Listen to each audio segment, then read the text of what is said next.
13과 언어와 문화.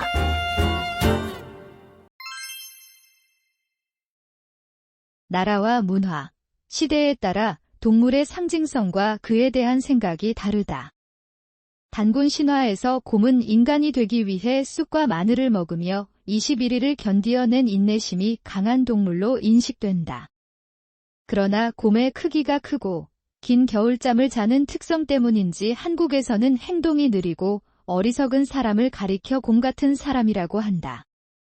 한편 자기 이익을 위해 나쁜 꾀를 부리는 사람에게는 여우 같은 사람이라고 하는데 한국에서 여우는 사람을 괴롭히는 나쁜 동물로 여겼기 때문이다.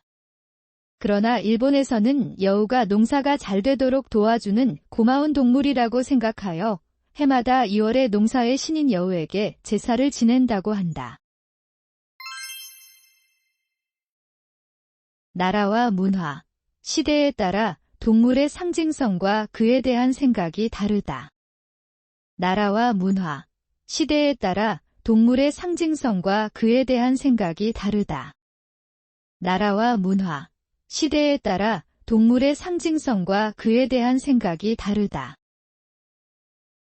단군 신화에서 곰은 인간이 되기 위해 쑥과 마늘을 먹으며 21일을 견디어낸 인내심이 강한 동물로 인식된다.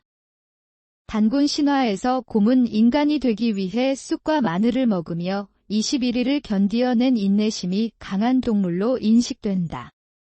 단군 신화에서 곰은 인간이 되기 위해 쑥과 마늘을 먹으며 21일을 견디어낸 인내심이 강한 동물로 인식된다. 그러나 곰의 크기가 크고 긴 겨울잠을 자는 특성 때문인지 한국에서는 행동이 느리고 어리석은 사람을 가리켜 곰 같은 사람이라고 한다. 그러나 곰의 크기가 크고 긴 겨울잠을 자는 특성 때문인지 한국에서는 행동이 느리고 어리석은 사람을 가리켜 곰 같은 사람이라고 한다. 그러나 곰의 크기가 크고 긴 겨울잠을 자는 특성 때문인지 한국에서는 행동이 느리고 어리석은 사람을 가리켜 곰 같은 사람이라고 한다. 한편 자기 이익을 위해 나쁜 꾀를 부리는 사람에게는 여우 같은 사람이라고 하는데 한국에서 여우는 사람을 괴롭히는 나쁜 동물로 여겼기 때문이다. 한편 자기 이익을 위해 나쁜 꾀를 부리는 사람에게는 여우 같은 사람이라고 하는데 한국에서 여우는 사람을 괴롭히는 나쁜 동물로 여겼기 때문이다. 한편 자기 이익을 위해 나쁜 꾀를 부리는 사람에게는 여우 같은 사람이라고 하는데 한국에서 여우는 사람을 괴롭히는 나쁜 동물로 여겼기 때문이다. 그러나 일본에서는 여우가 농사가 잘 되도록 도와주는 고마운 동물이라고 생각하여 해마다 2월에 농사의 신인 여우에게 제사를 지낸다고 한다. 그러나 일본에서는 여우가 농사가 잘 되도록 도와주는 고마운 동물이라고 생각하여 해마다 2월에 농사의 신인 여우에게 제사를 지낸다고 한다. 그러나 일본에서는 여우가 농사가 잘 되도록 도와주는 고마운 동물이라고 생각하여 해마다 2월에 농사의 신인 여우에게 제사를 지낸다고 한다.